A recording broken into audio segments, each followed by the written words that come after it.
अस्सलाम वालेकुम, कैसे हैं सब? यकीनन खैरियत से होंगे। मैं भी खैरियत से अल्हम्दुलिल्लाह। अभी मैं वैक्यूम करने लगी थी, सुबह का ही टाइम था और वैसे भी हसन जब से स्कूल जाने लगा है तो थोड़ी-सी छुट्टी ये मिलती है कि उमाइमा इस रूम में बैठ के अभी टीवी देखने लग जाती है, तो फिर मैं साथ-साथ जो दूसरी तरफ का काम होता है वो भी कर लेती हूँ आसानी के साथ। अच्छा, जब हसन स्कूल जाता है ना, मुझे इस बात की समझ आती है कि जब दोनों होते हैं तो बहुत लड़ते हैं। एवरीडे इनका यही काम होता है कि सारा दिन उन्होंने तंग करना होता है, बिला वजह, बगैर किसी वजह के बात बात पे लड़ाई करना होती है। और जब घर नहीं होता हसन, मतलब एक बंदा घर हो, एक बच्चा घर हो और एक घर ना हो, तो फिर बड़े सुकून से सारा दिन गुजार लेते हैं।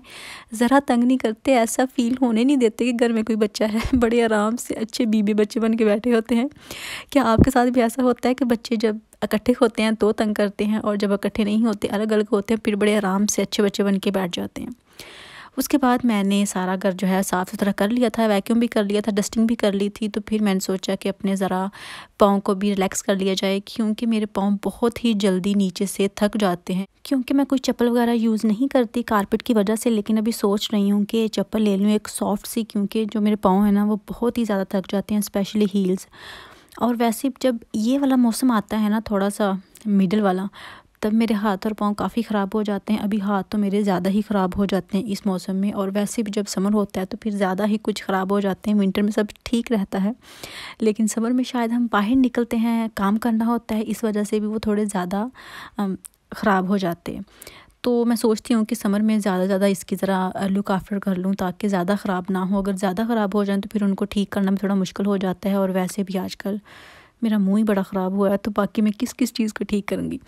ये भी मेरे फेस के लिए है, क्योंकि फ़ेस वॉश की वजह से मैंने आपको बताया था कि मेरा जो स्किन है ना वो थोड़ी ख़राब हो गई है। स्पेशली मेरी चिन पता नहीं क्या हुआ है, यहाँ पे एक्स्ट्रा ड्राई हो गई है।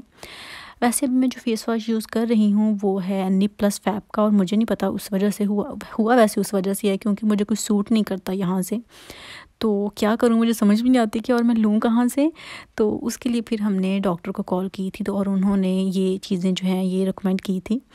और एक आध और भी है, वो अभी नहीं मिली थी, वो मे बी कल मिले, क्योंकि उनके पास नहीं थी स्टॉक में। तो ये मुझे खाने भी पड़ेंगे, और ये मुझे खाने में मौत नज़र आती है इतने बड़े बड़े देख के कि ये मैं कैसे लूँगी, और हैं भी काफ़ी ज़्यादा, ये सारे के सारे लेनी पड़ेंगी। वैसे ये है कि दिन में एक बार ही लेनी पड़ेगी, इससे भी मेरी थोड़ी सी छुट्टी हो जाएगी। बाकी देखें अभी कि कैसा ये फ़र्क पड़ता है या नहीं पड़ता, क्योंकि हालत बहुत बुरी है, बहुत ही ज़्यादा बुरी है। मैं आपको बता नहीं सकती कि कितनी बुरी हो गई है। उसके बाद मैंने दाल बनानी थी चने की, बहुत ही देर बाद। उसको मैं भिगो रही थी, और साथ में सोच रही थी कि क्यों ना ये मैं प्रेशर कुकर जो है वो ले लूँ। इंस्टेंट पॉट है।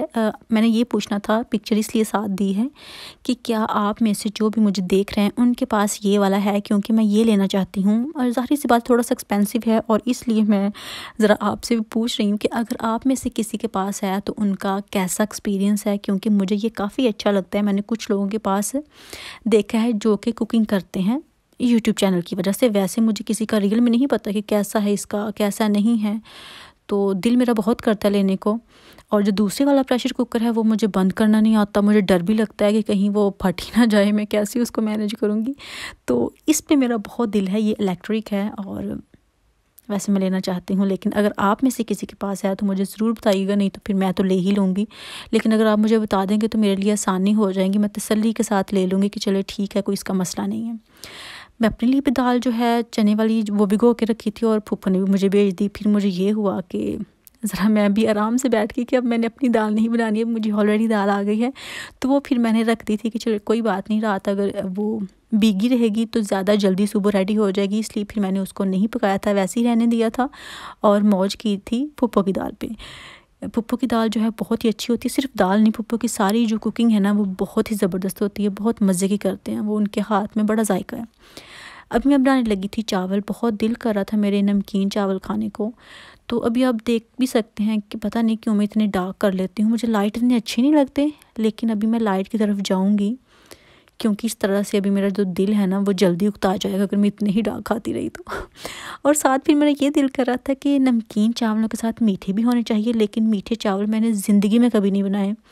तो आज मैंने ट्राई की, वैसे फर्स्ट टाइम, जो कि बेहद अच्छे बने।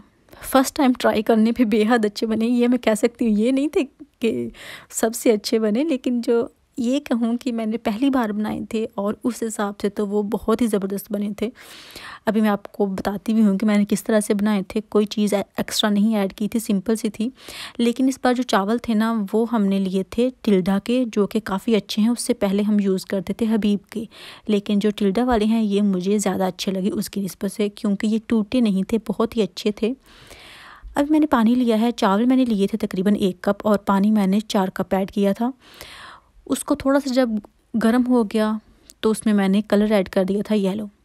उसके बाद मैंने जो चावल है भिगो के रखे थे तकरीबन आधा पौना घंटा पहले, और उनको फिर इसमें डाल दिया था।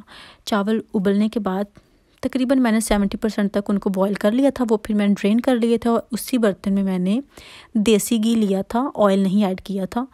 वो ऐड करने के बाद आधा कप मैंने लिया था मिल्क, 1 कप चावल था और आधा कप मैंने मिल्क लिया था, और जितने चावल थे उतनी ही शुगर ली थी। ये तीनों चीज़ें एक साथ मैंने मिक्स कर दी थी, और जो शुगर है उसको ज़रा मेल्ट होने दिया था कि वो अच्छे से इसमें हल हो जाए। और उसके बाद जब इस स्टेज पे आई थी तो फिर मैंने जो बॉयल चावल किए थे वो इसमें ऐड कर दिए थे। इसका कलर भी काफ़ी अच्छा सा लगा। मुझे पहले नहीं लगता था कि ये येलो कलर होगा, मुझे ये लगता था कि वो ऑरेंज कलर होगा, लेकिन येलो था। तो मुझे थोड़ी तसल्ली हो गई कि चलें ज़र्दा ही है ये। इसमें मैंने कोई वैसे इलायची पाउडर या इलायची ऐड नहीं की थी। वो होती तो वो ज़रूर ऐड करती, लेकिन मेरे पास नहीं थी तो मैंने नहीं ऐड की। बस मैंने इसमें बादाम ऐड किए थे, उनको बारीक काट लिया था। और जब इतना पानी रह गया था इसमें, सारा बाकी वैसे ही मैंने ढक्कन के बगैर ही ड्राई कर लिया था। जब थोड़ा सा रह गया था, जितने पे हम नमकीन को दम देते हैं ना, जब उतना ही पानी हो जाता है ना इसमें, फिर इसको मैंने दम दे दिया था। फॉइल पेपर खैर मैंने वही यूज़ कर लिया था जो नमकीन के लिए किया था, तो ये 2 in 1 हो गया था। तकरीबन दम मैंने दिया था 18 मिनट तक दिया था मुझे लगता है मैंने दम। और फिर इनको इस तरह से देखा था, और मैं तो बड़ा ही खुश हुई जब मैंने चावल देखे कि मैंने इतने मज़े के चावल बना लिए हैं, इतने प्यारे पहली ही बार में। तो अच्छे बने थे वैसे, और हस्बैंड को भी काफ़ी अच्छे लगे थे। और मुझे ज़्यादा खुशी इस बात की हुई कि हसन ने काफ़ी लाइक किए थे। हसन ने मीठे चावल खाए थे। अभी मुझे लगता है कि मैं बनाया करूँगी, क्योंकि वो खाने लग गया। उसके बाद आप हमारे गार्डन का हाल देखें जनाब, इतना गंदा था पीछे से, इतना गंदा था ना कि तौबा तौबा। अभी हम इसको सवार ही रहे हैं और इस पे टाइम बहुत लगेगा। ये जो फ्रंट वाला गैरेज था वो तोड़ा था पहले, और अभी जो पीछे वाला है उसको भी तोड़ रहे हैं। तो फिर ये काफ़ी ज़्यादा जो है इकट्ठा हो जाएगा, फिर हम इनको उठवा देंगे। उसके बाद इफ्तारी की तैयारी करनी थी, और चावल तो ऑलरेडी बनाए थे, और साथ एक एक मैंने रोल बना लिया था, और साथ एक ही कबाब मैंने हस्बैंड के बना लिया था चपली। और ये थी जी हमारी इफ्तारी। चावल मैंने और हस्बैंड ने शेयर कर लेने थे, इतने ही बहुत थे। और रूह अफ़ज़ा मैंने पीना नहीं था, हस्बैंड ने पीना था, और मैंने अपने लिए मिल्क शेक बना लिया था। इतना फ्रूट था, और जी बस यही थी मेरी आज की वीडियो। अगर आपको अच्छी लगे तो लाइक कीजिएगा, शेयर कीजिएगा। अल्लाह हाफ़िज़।